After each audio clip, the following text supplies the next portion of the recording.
शरीर में ईड़ा, पिंगला और सुषुम्ना नाड़ी 3 मुख्य नाड़ियाँ होती हैं।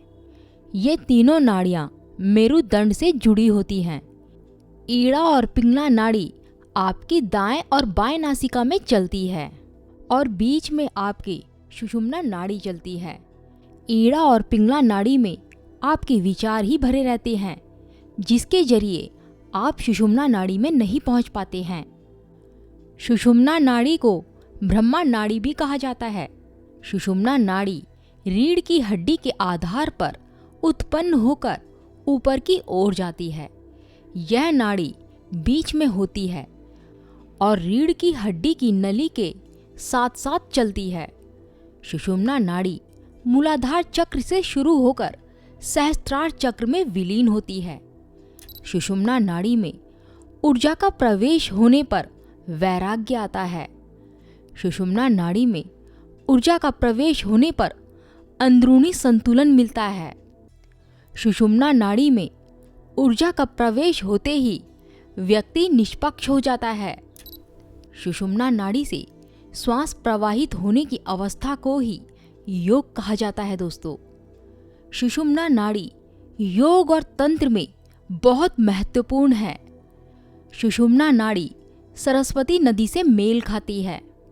अगर आप रीढ़ की शारीरिक बनावट के बारे में जानेंगे तो आप ये देखेंगे कि रीढ़ की हड्डी के दोनों ओर छिद्र होते हैं जो वाहक नली की तरह होते हैं, जिनसे होकर सभी धमनियां गुजरती हैं।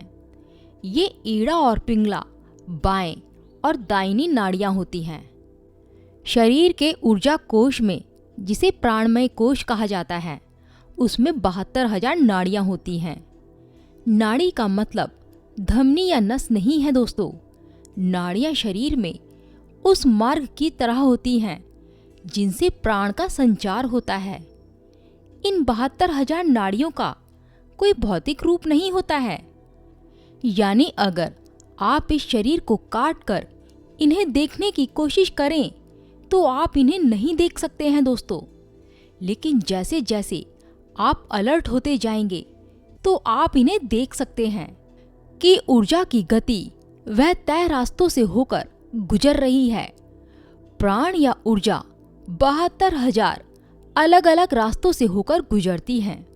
अगर आप ईड़ा और पिंगला के बीच संतुलन बना पाते हैं तो दुनिया में आप प्रभावशाली हो सकते हैं। इससे आप जीवन के सभी पहलुओं को अच्छी तरह संभाल सकते हैं। अधिकतर लोग ईड़ा और पिंगला में ही जीते और मरते हैं। बीच वाली जो नाड़ी होती है, जिसे हम सुषुम्ना नाड़ी कहते हैं, वो हमेशा सुप्त अवस्था में रहती है। लेकिन सुषुम्ना नाड़ी मानव शरीर विज्ञान का सबसे महत्वपूर्ण पहलू है। जब ऊर्जा सुषुम्ना नाड़ी में प्रवेश करती है, जीवन असल में दोस्तों शुरू तभी होता है। मूल रूप से सुषुम्ना गुणहीन होती है। उसकी अपनी कोई विशेषता नहीं होती है। वह एक तरह की शून्यता या खाली स्थान है। अगर शून्य है तो उससे आप अपनी मर्जी से कोई भी चीज बना सकते हैं। सुषुम्ना नाड़ी में ऊर्जा का प्रवेश होते ही आपके अंदर वैराग्य आ जाता है। आप अगर ईड़ा और पिंगला के प्रभाव में हैं तो आप बाहरी स्थितियों को देखकर हमेशा रिएक्शन देते रहेंगे। लेकिन एक बार सुषुम्ना में ऊर्जा का प्रवेश हो जाए तो आप एक नए किस्म का संतुलन पा लेते हैं। अगर आप पारदर्शी हो गए हैं तो आपके पीछे का लाल रंग होने पर आप भी लाल हो जाएंगे। अगर आपके पीछे नीला रंग होगा तो आप नीले हो जाएंगे। आप निष्पक्ष हो जाते हैं। आप जहाँ भी रहेंगे आप वहीं का एक हिस्सा बन जाते हैं। लेकिन कोई भी चीज आपसे चिपकेगी नहीं। आप जीवन के सभी आयामों को खोजने का साहस सिर्फ तभी करते हो जब आप वैराग्य की स्थिति में होते हो। अभी आपके अंदर चाहे काफी संतुलन हो, लेकिन अगर किसी वजह से बाहरी स्थिति अशांतिपूर्ण हो जाए तो उसकी प्रतिक्रिया में आप भी अशांत हो जाएंगे, क्योंकि ईड़ा और पिंगला का स्वभाव ही ऐसा होता है। अगर आप ईड़ा या पिंगला के प्रभाव में हैं, तो आप बाहरी स्थितियों को देखकर प्रतिक्रिया करते रहेंगे, लेकिन एक बार सुषुम्ना नाड़ी में ऊर्जा का प्रवेश हो जाए तो आप एक नए किस्म का संतुलन पा लेते हैं।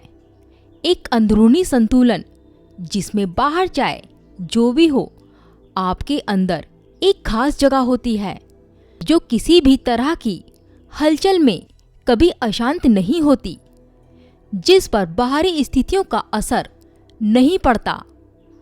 आप चेतनता की चोटी पर सिर्फ तभी पहुंच सकते हैं जब आप अपने अंदर यह स्थिर अवस्था बना लें। तो दोस्तों, वीडियो कैसी लगी कमेंट करके जरूर बताना। नमस्कार दोस्तों।